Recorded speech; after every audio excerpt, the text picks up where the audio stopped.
अस्सलाम वालेकुम रहमतुल्लाहि व बरकातुहू। आप देख रहे हैं टॉप 10 विद GNM और मैं हूं गुलाम नबी मदनी।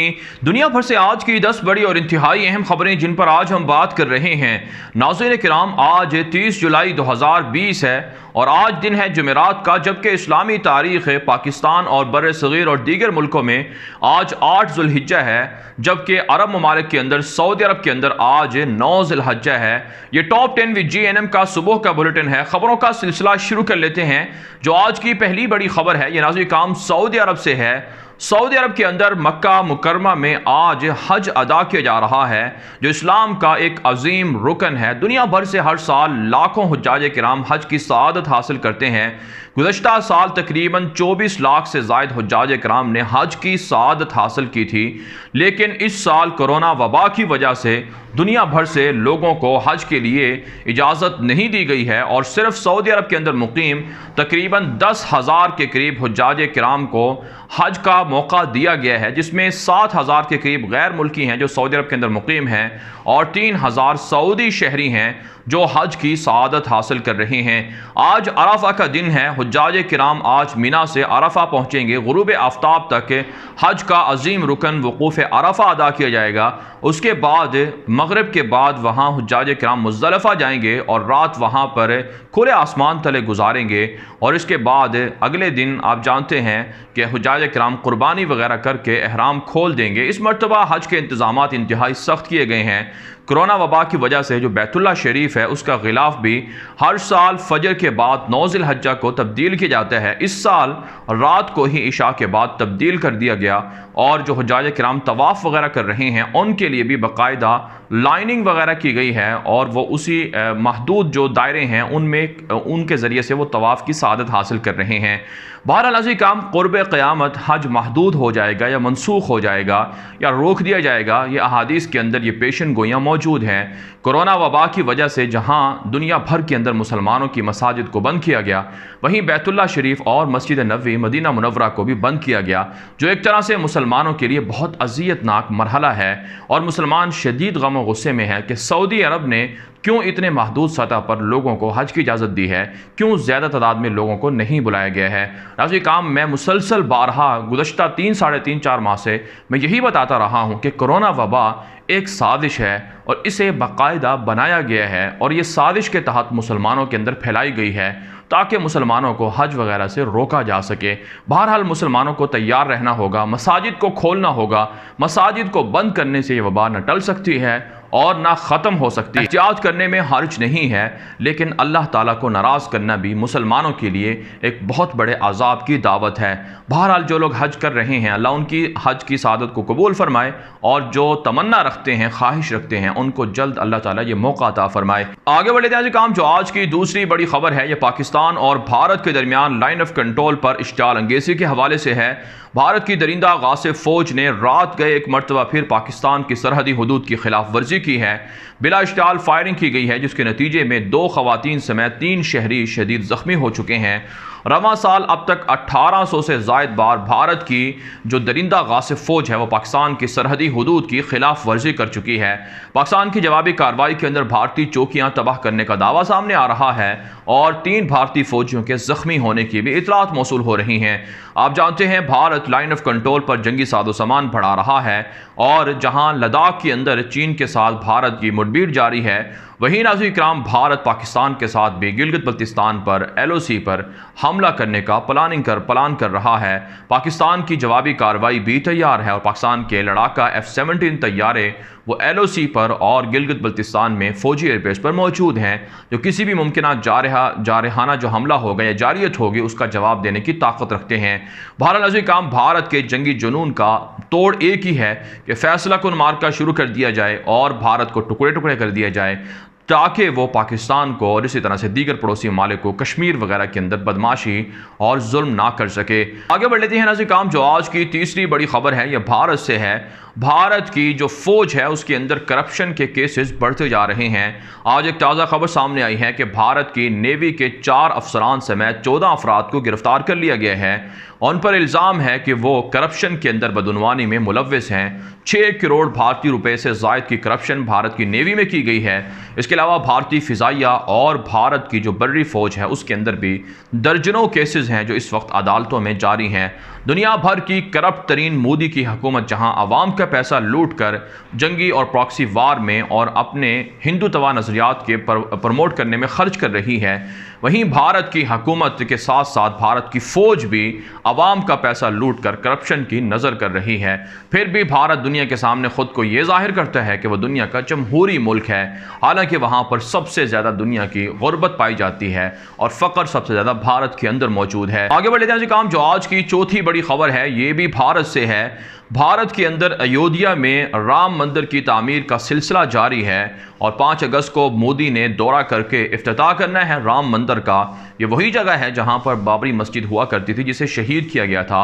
भारत की सुप्रीम कोर्ट ने मुतनाज़ा फैसला दिया कि मुसलमानों को बाबरी मस्जिद के लिए 5 एकड़ ज़मीन अयोध्या ही के अंदर तकरीबन चंद किलोमीटर के फासले पर राम मंदिर से वो दी जाए ताकि वहाँ पर मुसलमान अपनी मस्जिद तामीर कर सकें। मुसलमानों को चाहिए था कि वो इस फैसले को मुस्तरद करते और भारत के अक्सर जो समझदार और मुनसिफ मुसलमान हैं वो इस फैसले को मुस्तरद भी कर रहे हैं कि अयोध्या जहाँ पर मंदिर बन रहा है वही बाबरी मस्जिद की जगह है, इसके मुतबादल के तौर पर मस्जिद की जगह लेना दुरुस्त नहीं है। लेकिन अजी काम, अब एक ताज़ा खबर सामने आई है कि यूपी के अंदर जो वहाँ का सुन्नी वक्फ बोर्ड है उसने जो 5 एकड़ बाबरी मस्जिद के लिए मुतबादल ज़मीन दी गई थी वहाँ पर मस्जिद तामीर करने का ऐलान कर दिया है और इसके लिए इंडो इस्लामिक कल्चर फाउंडेशन के नाम से एक ट्रस्ट भी बना दिया गया है। उसे चंदे की अपील की जा रही है कि वो इस ट्रस्ट को चंदा दें ताकि बाबरी मस्जिद को तामीर किया जाए।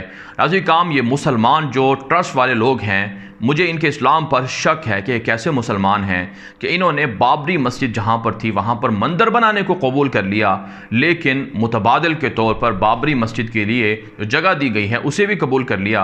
होना तो ये चाहिए था कि ये बाबरी मस्जिद को तामीर करते उसी जगह पर जहाँ पर अयोध्या के अंदर मंदिर तामीर किया जा रहा है। भला मुतबादल जगह इन्होंने क्यों कबूल की है? इसका दूसरा मतलब ये हो सकता है कि ये लोग फिर अंदर से बिके हुए हैं, मोदी के साथ मिले हुए हैं। भला मुसलमानों की मस्जिद की जगह एक मंदिर बन जाए, ये भारत के मुसलमान कैसे बर्दाश्त कर सकते हैं? मुसलमानों की हमेशा से तारीख़ रही है कि वो कभी झुकते नहीं हैं, सर उठाकर जीते हैं। मुसलमानों का जो मज़हब इस्लाम है वो भी अल्लाह का जो आफाकी मज़हब है और यही सच मज़हब है। अल्लाह ताला कुरान पाक के अंदर इरशाद फरमाते हैं, इन्नद्दीन इंदल्लाहिल इस्लाम, कि अल्लाह के यहाँ जो मकबूल तरीन दीन है या मज़हब है वो इस्लाम ही है। इस दुनिया के अंदर इस्लाम के सिवा जितने भी मज़हब हैं वो रसूल अकरम सल्लल्लाहु अलैहि वसल्लम के आने के बाद सब ख़त्म हो चुके हैं और अब मुसलमान अपने दीन की सरबुलंदी के लिए अगर काम नहीं कर सकते तो फिर वो किस तरह से इस्लाम को बेच सकते हैं?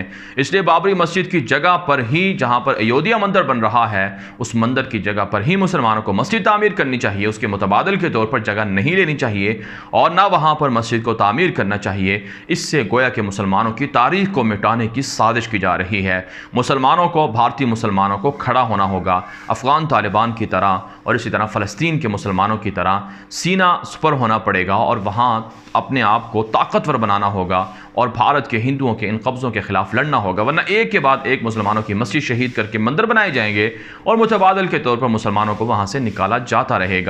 आगे बढ़ लेते हैं जी काम, जो आज की 5वीं बड़ी खबर है ये अफ़गानिस्तान से है। अफ़गानिस्तान के अंदर तालिबान के सियासी दफ्तर के तर्जुमान सुहेल शाहीन की एक ताज़ा ट्वीट सामने आई है जिसमें उन्होंने कहा है कि 28 मज़ीद कैदी काबुल इंतज़ामिया के रिहा कर दिए गए हैं और ईद उल अज़हा तक मुकम्मल 1000 कैदी काबुल हुकूमत के वो रिहा कर देंगे। उनके अमीर, जो तालिबान के अमीर हैं मुल्ला हिबतुल्लाह खूनज़ादा, उनकी तरफ से ये हुक्म दिया गया है कि मुकम्मल कैदियों को रिहा कर दिया जाए ताकि वह अपने प्यारों में जाकर ईद मना सकें। सुहेल शाहीन ने अपने ट्वीट में यह भी लिखा है कि वो यही उम्मीद करते हैं कि काबुल इंतज़ामिया भी तालिबान के 5000 कैदियों को रिहा करेगी ताकि जो कैदियों की रिहाई का मामला है, प्रोसेस है, ये मुकम्मल हो सके और फिर इंटर अफ़गान मुज़ाकरात का राउंड ईद के बाद शुरू हो सके। नाज़रीन काम, आप जानते हैं तालिबान की जानिब से 1000 कैदियों को अमेरिका और तालिबान एग्रीमेंट में रिहा करना था और काबुल इंतज़ामिया ने तालिबान के 5000 कैदियों को रिहा करने थे, जिनमें से तकरीबन 600 या 700 के लगभग अब भी तालिबान के कैदी हैं जिनको रिहा नहीं किया गया है। इसके अलावा नाज़रीन काम, इतलात मौसूल हो रही हैं कि रात गए तालिबान और काबुल इंतज़ामिया में झड़पों के दौरान 17 के करीब काबुल इंतज़ामिया के फ़ौजी एहलकार मारे गए हैं और दर्जनों सरेंडर भी हुए हैं और भारी जो असलहा है या माल गनीमत है वो भी लिया गया है। जबकि नाज़िर तालिबान के तर्जुमान ज़बीहुल्लाह मुजाहिद और दीगर उनके ज़राए अब्लाग पर खबर नशर हो रही है कि 69 शहरी आबादी को काबुल हुकूमत ने टारगेट किया है मुख्तलिफ सूबों के अंदर, जिसमें 18 के करीब शहरी ख़वातीन बच्चे शदीद ज़ख्मी और शहीद हो चुके हैं। आगे बढ़े नाज़िर काम, जो आज की छठी बड़ी खबर है ये इस्लामी मुल्क उर्दन से है। नाज़िर काम, उर्दन के अंदर वहाँ असातिज़ा का और मुअल्लिमात का एहतजाज जारी है हुकूमत के ख़िलाफ़ कि उनको हकूक़ नहीं मिल रहे हैं और माशी अबतरी है, ना सिर्फ उर्दन के अंदर बल्कि इराक़ के अंदर, शाम के अंदर, लबनान के अंदर, यहाँ तक कि मिस्र के अंदर, सूडान के अंदर और दीगर इस्लामी अरब ममालिक के अंदर एहतजाजों का सिलसिला जारी है और वहाँ माशी अबतरी पर लोग परेशान हैं। आप जानते हैं वहाँ मुजाहिरीन के साथ झड़पें भी होती हैं जिनमें कई लोग ज़ख्मी भी हो जाते हैं। नाज़िर काम, इस्लामी मुल्कों के अंदर इंतशार और फसाद की जो असल जड़ है वो यहूदी हैं, सलीबी हैं। उनका मकसद ये है कि वहाँ के हुक्मरानों को ख़रीदा जाए, उनसे ऐसे मंसूबे शुरू करवाए जाएँ, टैक्सेस का निफाज किया जाए ताकि अवाम को मज़ीद बदहाल और मज़ीद माशी परेशानी में मुब्तला किया जाए और फिर वहाँ इंतशार फैलाकर वहाँ लोगों को हुकूमत के ख़िलाफ़ करके खून खराबा करके उनके वसाइल को लूटा जाए और वहाँ पर तकसीम की जाए। मुसलमान ममालिक को इस हवाले से जागना होगा, बेदार होना होगा, सलीबियों की, यहूदियों की साजिशों को समझना होगा। इस वक्त इसराइल के यहूदी बैरूत के ऊपर, लुबनान के ऊपर, शाम के ऊपर, उर्दन के ऊपर कब्ज़ा करना चाहते हैं। वहाँ पर हालात ज़्यादा कशीदा हैं, इसलिए मुसलमानों को इत्तेहाद का मुजाहरा करके यहूदियों की इन साजिशों को नाकाम बनाना होगा। आगे बढ़े थे काम, जो आज की 7वीं बड़ी खबर है ये इराक़ और शाम से है। इराक़ के अंदर दाइश के हमलों के अंदर इराक़ी फ़ौज के ब्रिगेडियर और लेफ्टिनेंट जनरल तक के ओहदे के लोग मारे गए हैं। कहा जाता है इराक़ के अंदर हमले मज़ीद बढ़ रहे हैं, जबकि जो मुसल्लह तंजीमें हैं वो भी अमरीकियों पर हमले के लिए प्लानिंग कर रहे हैं, जिसकी वजह से वहाँ हालात मज़ीद कशीदा हो गए हैं। दूसरी जानब शाम के अंदर बशार अल असद की दरिंदा हुकूमत के ख़िलाफ़ तकरीबन 50 के करीब अफराद पर, जिनमें बशार का बेटा भी शामिल है, उन पर अमरीका ने पाबंदियाँ आयद कर दी हैं। अमरीका का कहना है कि पाबंदियों के ज़रिए से बशार अल असद को सबक सिखाना है कि वह जंग बंदी करे और वहाँ निहत्ती अवाम पर हमले ना करे। नाज़िर काम, 9 साल का अरसा हो चुका है शाम का बशार अल असद निहत्ती अवाम पर बमबारी करता है, लेकिन अमरीका सिवाय पाबंदियों के और कुछ नहीं करता है। जबकि इसके मुकाबले में अफ़गानिस्तान के ऊपर और इराक़ के ऊपर अमरीका ने सिर्फ इस बिना पर चढ़ाई कर दी कि वो उनकी बात नहीं मान रहे हैं और उनके पास केमिकल हथियार मौजूद हैं जो ख़तरनाक हैं। हालांकि वो हथियार ना तो दरियाफ्त हुए और ना कुछ हुआ और अमरीका ने इराक़ की ईंट से ईंट बजा दी, सद्दाम हुसैन को फांसी पर चढ़ा दिया गया और तालिबान की हुकूमत का ख़ात्मा कर दिया गया। लेकिन बशार को ना ख़ात्मा कर सके हैं ना उसको हटा सके हैं। इसका वाज़ेह मतलब है कि अमरीका और यूरोप ये ख़ुद बशार के इत्तेहादी हैं, उनके साथ खड़े हुए हैं। दुनिया को धोखा देने के लिए इस तरह की पाबंदियाँ आयद की जा रही हैं। आगे बढ़े जाए काम, जो आज की 8वीं बड़ी खबर है ये जर्मनी, यूरोप और अमरीका के ताल्लुकात के हवाले से है। नाज़िर काम, अमरीका की 50,000 के लगभग फ़ौजें नेटो इत्तेहाद में शामिल हैं और यूरोप की हिफाजत के लिए जर्मनी के अंदर मौजूद हैं, लेकिन अमरीकी सदर जर्मनी से फ़ौजों को निकाल रहे हैं। एक ताज़ा खबर मौसूल हुई है कि 12,000 के करीब जर्मनी से फ़ौजों को निकाल कर अमरीका ने वापस बुला लिए है।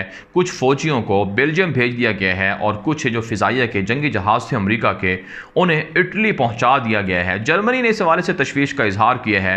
अमरीकी सदर का मुतालबा है कि चूँकि जर्मनी वो अमरीकी अखराजात को कबूल नहीं करता है, उस हवाले से पैसे नहीं देता है, लिहाजा हम कोई ठेकेदार नहीं हैं, हम कोई पुलिस नहीं हैं, चौकीदार नहीं हैं कि जर्मनी की और यूरोप की हिफाजत करें। इससे आप समझ सकते हैं कि यूरोप और अमरीका के अख्तिलाफ़ात किस हद तक बढ़ चुके हैं। माजी के इत्तेहादी आज वो दुश्मन बन चुके हैं और यूरोप टूट फूट का शिकार है। ये मेरे अल्लाह का वादा है और अल्लाह ताला का ये कुदरत का निज़ाम है कि ज़ालिमों का इस दुनिया के अंदर भी इबरतनाक अंजाम होता है और हम अमरीका को, यूरोप को टूटते हुए देख रहे हैं। काम, जो आज की 9वीं बड़ी खबर है ये रूस से है। रूस के पड़ोसी मुल्कों के साथ ताल्लुकात कशीदा होते जा रहे हैं। बेलारूस जो रूस के मगरब में वाक़ है, यूरोपीय मुल्क है, वहाँ पर रूस के तकरीबन 33 के करीब ऐसे जो जासूस हैं वो पकड़े गए हैं जो वहाँ के इलेक्शन में मुदाखलत कर रहे थे। कहा जाता है 200 के करीब जासूस रूस से वो बेलारूस के अंदर दाखिल हुए हैं, जिनकी गिरफ्तारियों के लिए छापे मारे जा रहे हैं। आप जानते हैं रूस की एक कंपनी है फागनर, गालिबन उसका नाम है, और ये रूसी सदर प्यूटन के एक करीबी साथी ने बनाई है, जो बैरूनी दुनिया के अंदर खारजी मुहिम्मात को, अस्करी मुहिम्मात को, जहाँ पर फ़ौजें रूस दाखिल नहीं कर सकता, वहाँ पर ये इस कंपनी के जो कारिंदे हैं, जासूस हैं, वो जाकर काम करते हैं। लीबिया के अंदर, शाम के अंदर भी इसी कंपनी के जो जंगजू हैं या आप कह सकते हैं जासूस हैं, वो कार्रवाइयाँ सर अंजाम दे रहे हैं। इससे आप समझ सकते हैं कि यूरोप के अंदर किस तरह से रूस मुदाखलत कर रहा है। आगे बढ़े थे काम, जो आज की 10वीं बड़ी खबर है ये पाकिस्तान से है।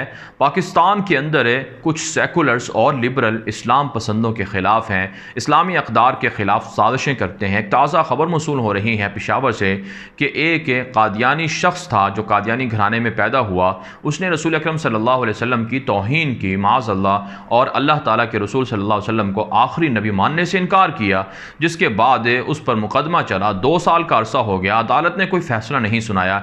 ऐसे में एक पाकिस्तान के शहरी ने उसको भरी अदालत के अंदर 6 गोलियां मारकर कत्ल कर दिया है। कल पेशावर के अंदर यह वाक़या रिपोर्ट हुआ, जिसे दुनिया भर में डिस्कस किया जा रहा है कि कैसे एक अदालत के अंदर एक तौहीन रिसालत के मुजरिम को गोलियां मारकर कत्ल कर दिया जाता है। नाज़रीन काम, आप जानते हैं नामूस रिसालत का तहफ़्फ़ुज़ पाकिस्तान के आइन में लिखा है और मुसलमानों का बुनियादी अक़ीदा और फ़र्ज़ है। अब ये अदालतों की एक तरह से नाअहली है कि वह बर वक्त मुजरमों को सज़ा नहीं सुना सकते और मामले को तूल देते हैं, जिसकी वजह से लोग फिर ख़ुद कानून को हाथ में लेने पर मजबूर हो जाते हैं। कानून को हाथ में लेना यकीनन दुरुस्त नहीं है, लेकिन जब रियासत जो रसूल अकरम सल्लल्लाहु अलैहि वसल्लम की शान में गुस्ताखी करने वाले हैं उनको नहीं गिरफ्तार करेगी तो फिर इस तरह के वाक़यात ज़रूर होंगे। इसलिए ज़रूरी है कि पाकिस्तान के अंदर अदालतों के सिस्टम को, इंसाफ के सिस्टम को बेहतर किया जाए और नामूस रिसालत सल्लल्लाहु अलैहि वसल्लम के तहफ़्फ़ुज़ के लिए मज़ीद कानून को और कानूनी इदारों को सख्त किया जाए, पाबंद किया जाए। बहरहाल नाज़रीन काम, दुनिया भर से थी आज की 10 बड़ी खबरें। इन खबरों के हवाले से आपकी क्या राय है? अपनी राय कमेंट के जरिए से ज़रूर हम तक पहुँचाएँ। मज़ीद खबरों के लिए आप हमारे ट्विटर अकाउंट्स दुनिया मेरे आगे और ग़ुलाम नबी मदनी फॉलो कर सकते हैं। आज के लिए इतना ही, इजाज़त दीजिए। अल्लाह हाफ़िज़।